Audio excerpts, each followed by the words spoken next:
How do I perform a resection? To add to the resection calculation.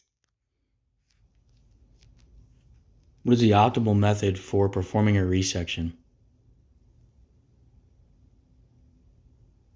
The optimal method for performing a resection is to calculate the location of the instrument off of two or more known points, avoiding very wide or very tight angles between existing points and holding closer to a 90-degree angle.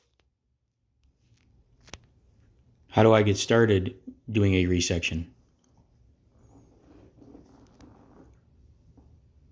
To get started with a resection, you can use an optical instrument like a total station robot or a combination SX10 or SX12. Follow the resection guidelines and ensure you have at least two known points with observed angles and distances. Then go to your main menu, select your survey style, and choose resection. Follow the prompts to set up the instrument, observe points, and calculate the location. Show me how. Main menu, or three lines at the top left of your screen, measure your appropriate survey style, in this example the SX10 or SX12, then select resection.